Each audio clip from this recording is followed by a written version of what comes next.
Hello everyone, welcome to my channel Tanuja by studies. और कैसी चल रही है आप लोगों की पढ़ाई? और मुझे बताइएगा, आपने प्रीवियस चैप्टर का टेस्ट दिया था तो कैसा गया आपका टेस्ट? हमने कंडक्ट किया था टेस्ट पिछले संडे, मतलब लास्ट अभी यस्टरडे ही हमने टेस्ट कंडक्ट किया। ठीक है, चलिए अभी नेक्स्ट चैप्टर शुरू करने वाले हैं हम। किसका? We are going to start chapter of class 12 के। एंड क्लास 12th में कौन सा चैप्टर? हम चैप्टर 4 रिप्रोडक्टिव हेल्थ। ओके, हमने रिप्रोडक्शन पढ़ लिया, अब उसके हेल्थ के बारे में भी बात करते हैं। देखिए यहाँ पे जो ये पूरा है, this is whole reading. Okay, so मुझे लगता है कि that you please do the reading. मैं इसमें से कुछ मेन पॉइंट्स पे अंडरलाइन करती हूँ जो मुझे लगता है जहाँ पे क्वेश्चन बन सकते हैं। ठीक है ना? ओके, तो मैं डायरेक्ट शुरू हो रही हूँ। देखो, रिप्रोडक्टिव हेल्थ से रिलेटेड क्या है कि टू डू दी रिप्रोडक्शन, उससे रिलेटेड जितनी प्रॉब्लम्स आती है या फिर उस प्रॉब्लम को हम कैसे ठीक कर सकते हैं, क्या क्या इश्यूज़ हम ठीक कर सकते हैं, वो सब चीज़ों के बारे में यहाँ पर डिस्कस किया गया है। ओके, तो एक प्रोग्राम था जिसको हम बोलते हैं फैमिली प्लानिंग। बिकॉज क्या हो रहा है कि पॉपुलेशन लगातार एक्सप्लोड होती जा रही है, जिसकी वजह से पॉपुलेशन साइज़ बढ़ता जा रहा है बहुत ज़्यादा। तो यहाँ पे फैमिली प्लानिंग की ज़रूरत है, सो दैट कि फैमिली का साइज़ कम हो, सो दैट पॉपुलेशन एकदम अनकंट्रोल वे में ना बढ़े। ओके, तो वो कब इनिशिएट हुआ था? 1951 में। And were periodically access over the past decade improve programme covering wider reproduction related areas are currently in operation under the program name reproductive and child health care। ये थोड़ा सा ध्यान रखना, एक प्रोग्राम चल रहा है reproductive and child health care, जिसके अंडर में ये फैमिली प्लानिंग वाला programme is running. Okay, now अब कैसे इसमें हम कर सकते हैं? We have to find out the creative awareness among the people. ठीक है, उनको बताया जाए रिप्रोडक्शन से रिलेटेड जितने इश्यूज़ होते हैं या जितनी जितनी फैसिलिटीज़ हमारे पास हैं। So we related to aspect provide facilities support for building up a reproductive healthy society are the major task under these programs। ठीक है, अभी अवेयरनेस पहुँचाई कैसी जाएगी? It is done with the help of audio visual and print media government. ठीक है, government and audio visual print media.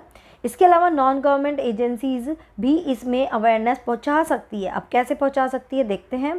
जैसे कि parent, other close relative, teachers, friends also have a major role in dissemination of above information. Now introduction of sex education in school should also be encouraged to provide right information to young so as to discourage children from believing in myth and having misconception about sex related species aspects। Okay, तो यानी कि sex education बहुत ज़रूरी है। That's why this chapter is included in your syllabus so that you will be given a sex education. आप फिर उसकी वजह से मिसगाइड नहीं हो सकते या फिर आपके पास कोई मिथ नहीं रहने चाहिए रिलेटेड टू सेक्स। ओके, अब उसमें रिप्रोडक्टिव ऑर्गन के बारे में sex education, adults and related changes, safe and hygiene sex practice कैसे हो सकती है, सेक्सुअली ट्रांसमिटेड डिजीज़ कौन कौन से होते हैं लाइक एड्स। ठीक है, ये क्या करेंगे? उनको बच्चों को they would help people specially those in adults and age group to lead a reproductive healthy life, है ना? क्योंकि उनको ये सब बारे में पता होगा तो वो अपनी एक रिप्रोडक्टिव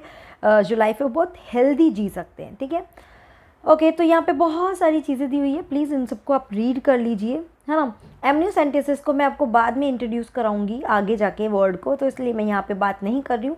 बस यहाँ पे आपको ध्यान देने वाली बात क्या है कि बहुत सारी ऐसी डिवाइसेस बनी हैं जो रिप्रोडक्शन को स्टॉप करके रख सकती है, उनको बोलते हैं कॉन्ट्रासेप्टिव डिवाइसेस।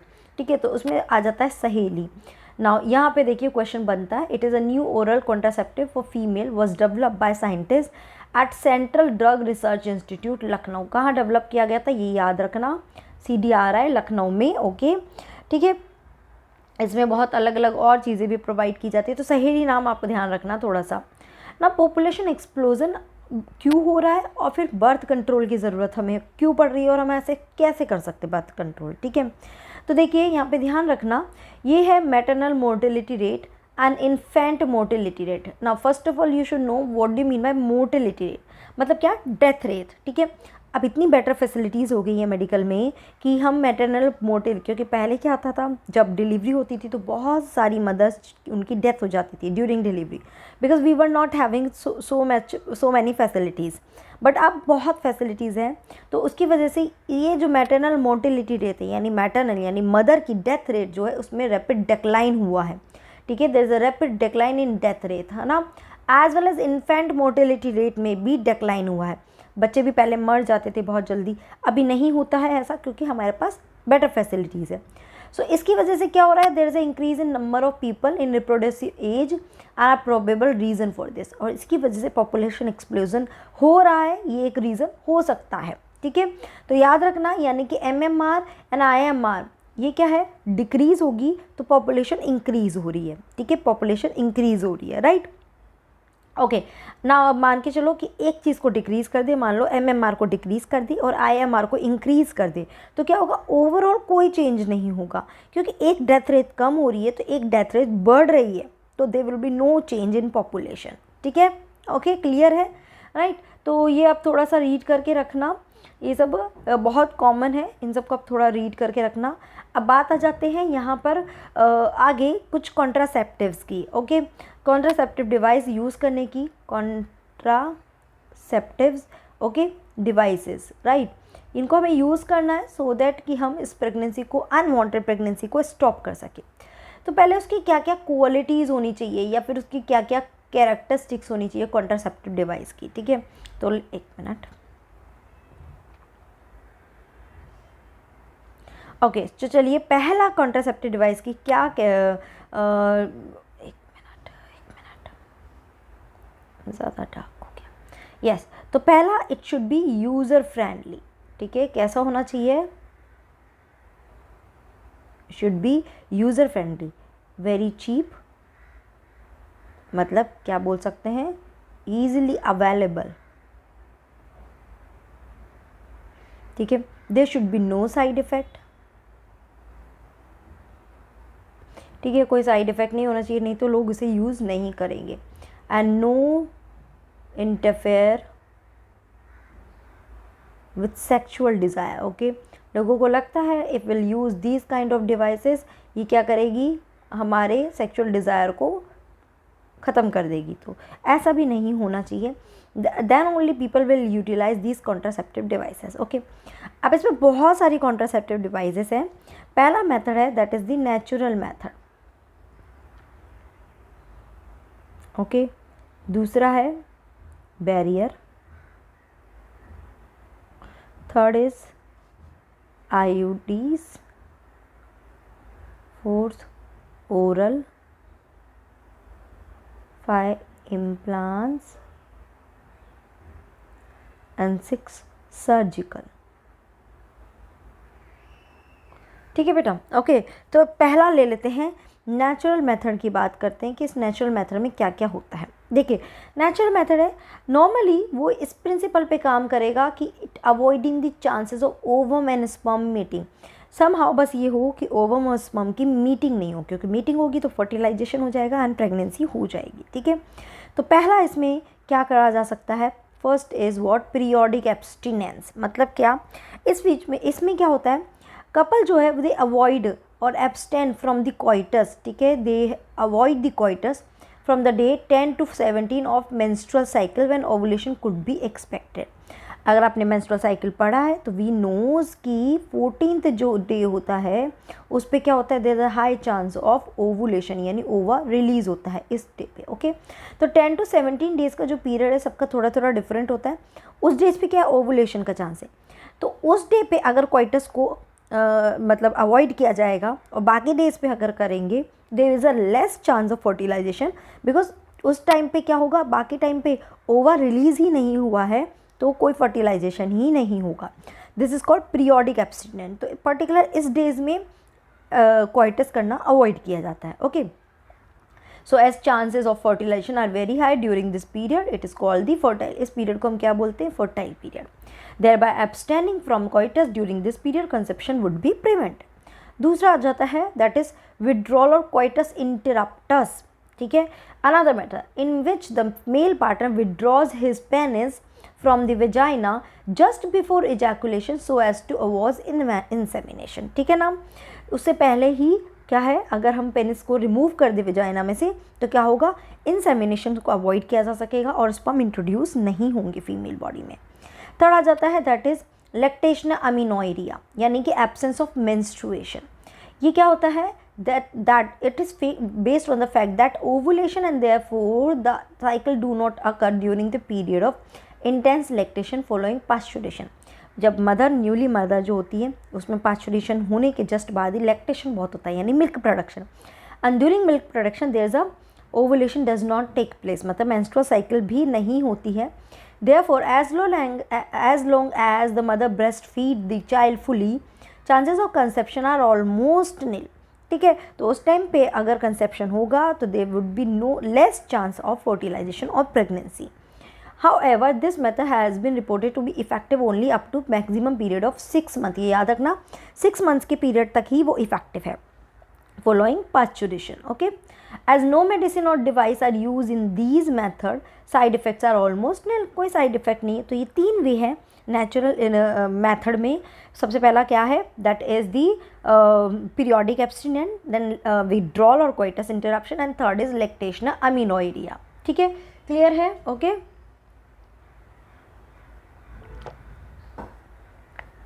नाउ ये बाई चांस वाला है, it does not give insurity, that's why it's a chances of failure also very high. ठीक है, अब सेकेंड लेते हैं, that is the barrier method. Barrier से क्या मतलब समझ रहा है कि एक ऐसा बैरियर जो स्पर्म और ओवा के बीच में आ जाए और उन दोनों को मीटिंग करने से प्रिवेंट करे। सो देखिए यहाँ पे क्या लिखा है, ovum and sperm are prevented from physically meeting with the help of a barrier. Such method are common और available for both male and female. जैसे कि पहला मेथड आ जाता है, दैट इज़ दी कॉन्डोम।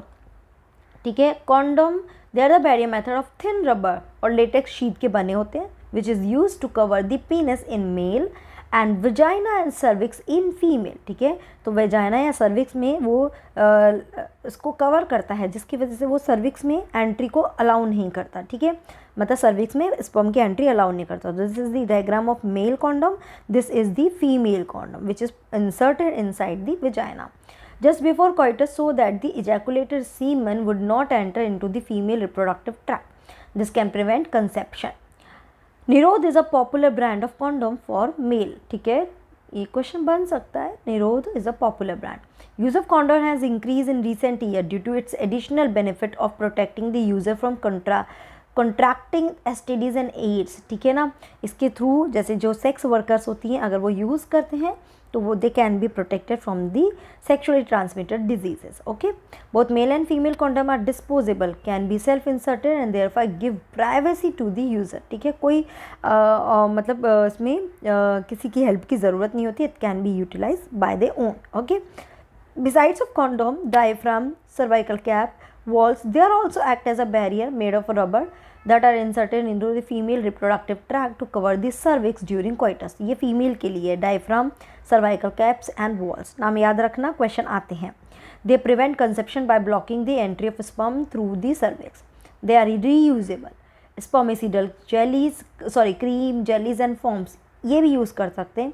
अब स्पर्मिसिडल का मतलब क्या होता है? स्पर्मिसिडल यानी कि जो स्पर्म को मारता है, स्पर्म को किल करने वाला इज़ नोन एज स्पर्मिसिडल। तो ऐसे कुछ क्रीम्स, जेलीज या फॉर्म्स हैं, इनको भी इन बैरियर के साथ यूज़ किया जाता है to increase the contraceptive efficiency. ठीक है बेटा, ओके, सो क्लियर है। सेकंड बैरियर मेथड समझ में आया। ओके, थर्ड आ जाते हैं। This is the third barrier method which is uterine devices, intra uterine device, जिसको हम क्या बोलते हैं? आईयूडीज़। ओके, ये कहाँ यूज़ की इंसर्ट की जाती है? यूट्रस में इंसर्ट की जाती है। वहाँ पे इंसर्ट करने की वजह से वहाँ पे आप बोल सकते हैं फर्टिलाइजेशन नहीं होता। तो आगे बात करते हैं। This devices are inserted by doctor और expert nurses in the uterus through vagina. ठीक है, now these intrauterine device are presently available as a non medicated lip IUDs. अब देखिए मैं बता देती हूँ, इसमें अलग अलग कैटेगरीज होती है आईयूडीज़ की। पहली कैटेगरी है नॉन मेडिकेटेड, जिसमें आते हैं लिप्स लूप्स। दूसरी कैटेगरी है दैट इज़ कॉपर रिलीजिंग आईयूडीज़, जिसमें आपके एग्जाम्पल आता है copper T, copper 7 and Multiload 375। याद रखना, डायरेक्ट एग्जाम्पल पूछा जाता है। कौन कौन से copper release iodine? That is copper T, copper 7 and Multiload 375। And तीसरी है हार्मोन रिलीजिंग आयोडीज़, जिसमें है प्रोजेस्टासर्ट एंड LNG-20। देखिए ध्यान रखना, कॉपर टी ये हार्मोन रिलीजिंग नहीं है, ये आयन रिलीज़ कर रहा है, तो ये कॉपर रिलीजिंग है ना। आयोडीज इंक्रीज, अब ये आयोडीज काम क्या करते हैं? They increase the phagocytosis of sperm with in the uterus. Sperm जो है उसकी फेगोसाइटिसिस करते हैं, उसको ख़त्म कर देते हैं। And copper ion release suppress the sperm motility and fertilizing capacity of sperm. इन दोनों को ही सप्रेस कर देते कॉपर आयन। तो कॉपर आयन का रोल पूछा जा सकता है, क्या करता है, स्पर्म मोटिलिटी को डाउन करता है एंड स्पर्म की फर्टिलाइजेशन कैपेसिटी को डाउन कर देता है, इसकी वजह से फर्टिलाइजेशन नहीं हो पाता। ओके, जस्ट अ मिनट बेटा, yeah, 1 minute. Okay, so the hormone releasing IODs in addition make the uterus unsuitable for implantation and cervix hostile to sperm। अब आपको आ सकता है hormone releasing IODs क्या करती है, ये क्या करती है, it is unsuitable for implantation and make cervix hostile to sperm. Cervix hostile का मतलब क्या है कि यानी कि सर्विक्स जो है उसमें जैसे ही स्पर्म आएगा वो उसको ख़त्म कर देगा, मतलब उसका वेलकम नहीं कर रहा है। Okay, just 1 minute, there is one spider.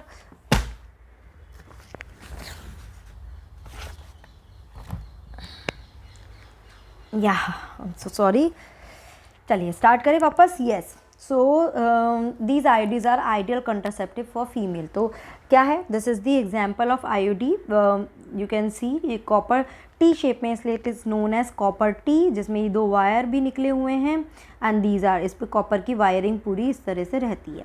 ठीक है बेटा, तो क्या क्या हो गए इसमें, नॉन मेडिकेटेड आईओडी जैसे कि लिप्स लूप्स, कॉपर रिलीजिंग जैसे copper T, copper 7 and Multiload 375 and hormone releasing progesterone and LNG20।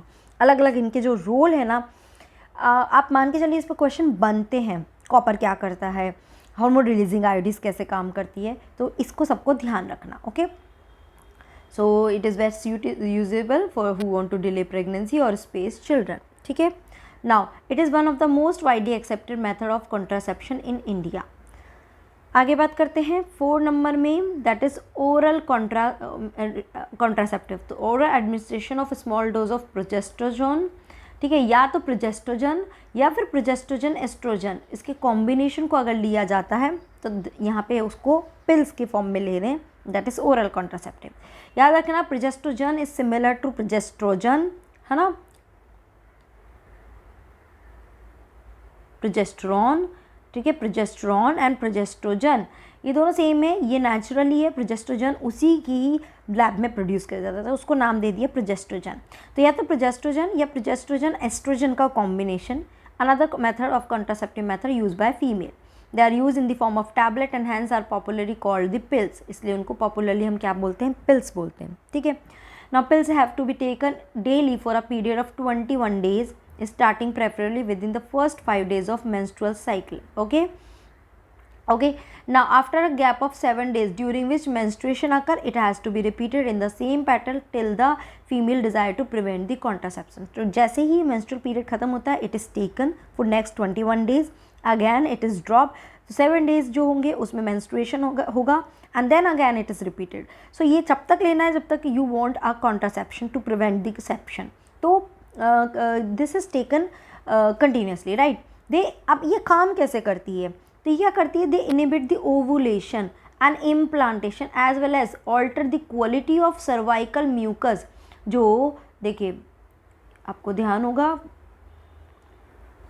ये यहाँ पे दिस इज़ दी सर्विक्स, तो यहाँ पे जो सर्वाइकल म्यूकस जो रिलीज़ हो रहा है, उस सर्वाइकल म्यूकस की क्वालिटी को ये क्या करता है, ऑल्टर कर देता है, जिसकी वजह से इट प्रिवेंट और retard the entry of sperm. यानी कि इतना थिक म्यूकस हो गया या तो कि वो स्पर्म को वहाँ से एंट्री ही नहीं करने दे रहा। तो क्या क्या है, 3 तरह से कर सकता है, ओवुलेशन प्रिवेंट करना, इम्प्लांटेशन प्रिवेंट करना, या फिर क्वालिटी ऑफ सर्वाइकल म्यूकस उसको प्रिवेंट करना, मतलब चेंज कर देना, जिसकी वजह से स्पर्म की एंट्री प्रिवेंट हो जाती है। Pills are very effective with lesser side effect and are very well accepted by the female. Saheli, the new oral contraceptive for the female, contain a non-steroidal preparation. तो सहेली is a very famous जो non-steroidal है, it is taken once a week, है ना, इसलिए ज़्यादा preferable होती है क्योंकि इसमें daily लेने की ज़रूरत नहीं है, once in a week and with a very less side effect and high contraceptive value. Now progesterone alone or in combination with estrogen can also be used by the female as injection or implants. ये चौथा नहीं, ये 5th वाला हो गया, implant से injection, उसमें भी पिल्स की जगह ना लेके इंजेक्शन की फॉर्म में लिया जा रहा है, बट लिया क्या जा रहा है, यही लिया जा रहा है कि या तो प्रोजेस्ट्रोजन या फिर उसके कॉम्बिनेशन के साथ प्रोजेस्ट्रोजन एस्ट्रोजन। ओके, यहाँ पे क्या लिया जा रहा है, under the skin. The mode of action is similar to that of pills and their effective period are much longer administration of progestogen और प्रोजेस्ट्रोजन एस्ट्रोजन कॉम्बिनेशन और IODs with in 72 hours of coitus can be have been found to be very effective as emergency contraceptive. ठीक है, या तो ले लो आप इसके pills या फिर आप इसके मतलब आईओडीज यूज़ किया with in 72 hours of coitus. अगर अनप्रोटेक्टेड कोइटस हो रहा है तो विद इन 72 आवर्स होने के बाद की बात है, उसमें अगर हमने ये मेथड ले लिए तो it can prevent the contraceptive. तो इसको हम बोलते हैं this is very effective against the emergency contraceptive and they could be use to avoid the possible pregnancy due to rape और कैजुअल अनप्रोटेक्टेड इंटरकोर्स। ठीक है, तो रेप केसेस में या अनप्रोटेक्टेड इंटरकोर्स में वहाँ पे अगर हो गया है तो उसके बाद भी अगर 72 आवर्स के अंदर अंदर हम इनकी पिल्स को ले लें, ठीक है, आई पिल्स जिसको बोलते हैं, if it is taken then it can prevent the unwanted pregnancy. ठीक है, आईओडीज या ये लिया जाए तो ये अनवांटेड प्रेगनेंसी को प्रिवेंट कर सकता है। ठीक है, ओके, याद रहेगा। फिफ्थ यूज़ भी जो है इम्प्लांट्स इंजेक्शन। तो यहाँ पे देखो इम्प्लांट्स दिया हुआ है, these are implants, these are inserted under the skin, इसको स्किन के अंदर इंसर्ट कर दिया जाता है। ठीक है, अब आ जाते हैं हमारे लास्ट मेथड पे। This is the surgical method which is a fine, मतलब 100% इट गिव्स स्टेलाइजेशन, या आप बोल सकते हो 100% कॉन्ट्रासेप्टिव, जो आपको फुल श्योरिटी देता है, they won't be any pregnancy. बाकी जितने भी मेथड्स हैं उसमें they may be a chance that pregnancy में occur, but here it give 100% surety. So surgical method, जिसको हम और दूसरा नाम क्या बोलते हैं, sterilisation. Okay, they are generally advise for male and female, दोनों के लिए होता है ये, as a terminal method to prevent any more pregnancy. ठीक है, दूसरी चीज़ इट इज़ इरिवर्सिबल, राइट। बात करते हैं अभी आगे इसकी। Surgical intervention block gamete transport and thereby prevent conception. Sterilization process in male is called vasectomy, male में इसको बोलते हैं वासेक्टोमी, क्वेश्चन बन जाता है यहाँ पे। And then in female it is called tubectomy. ठीक है, तो देखिए क्या किया जाता है, मेल के वासेक्टोमी में ये वास डिफरेंस है, इसमें यहाँ कट लगाया, इसको टाई कर दिया। अब यहाँ पे जो स्पर्म बनेंगे भी तो वो ट्रैवल करके यहाँ तक ही जा पाएंगे। ओह आई एम सॉरी, या सो ये ट्रैवल करके सिर्फ यहाँ तक ही जा पाएंगे, इसके आगे they won't be able to travel. तो यहाँ से जो निकल रहा है उस सीमेन, जिसको हम सीमेन बोल भी रहे हैं, तो इसमें स्पर्म नहीं होगा, स्पर्म नहीं होगा, सेमिनल प्लाज्मा होगा, that's it.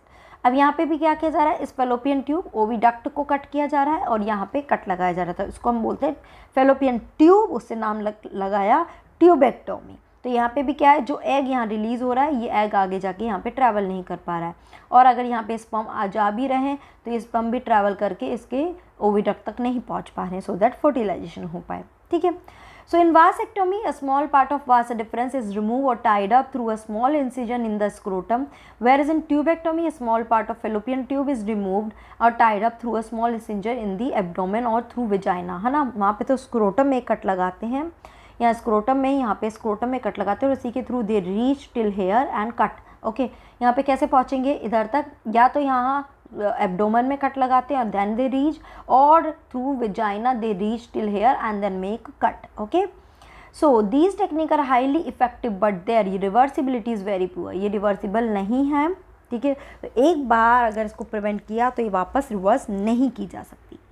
It need to be emphasized that the selection of suitable contraceptive method and its use should always be undertaken in consultation with qualified medical professional. ऐसा नहीं है कोई भी आप contraceptive method use कर रहे हैं तो please have a proper consultation with the professionals. One must also remember that contraceptives are not regular requirement for the maintenance of reproductive health. In fact, they are practiced against a natural reproductive event, that is conception or pregnancy. One is forced to use these methods either to prevent pregnancy or to delay or space pregnancy due to personal reason. ठीक है ना, उसी case में ये use किया जाता है। No doubt the widespread use of these methods have a significant role in checking uncontrolled growth of population. However, there are possible ill effects like nausea, abdominal pain, breakthrough bleeding, irregular menstrual bleeding, or even breast cancer, though not very significant, should not also be totally ignored. मतलब obviously आप एक natural phenomenon को prevent कर रहे हैं तो कोई ना कोई इसका साइड इफ़ेक्ट ज़रूर से होगा। ठीक है ना, सो मुझे लगता है कि ये आपको पूरा समझ में आया होगा। जितने भी कॉन्ट्रासेप्टिव मेथड है, बहुत क्वेश्चन आते हैं, एक एक वर्ड एक एक लाइन इसकी इंपॉर्टेंट है। अच्छे से पढ़ना है। ओके, नेक्स्ट क्लास में हम इस चैप्टर को कंप्लीट कर लेंगे एंड ट्रस्ट मी, जो आपकी ये ARTs है इसको हम पूरा एक फ्लो चार्ट में समझने वाले हैं, बहुत ही ईजिली, बहुत ईजिली। ओके, चलिए तो टिल देन पढ़ते रहिए, मिलते हैं नेक्स्ट क्लास में। Bye bye, take care.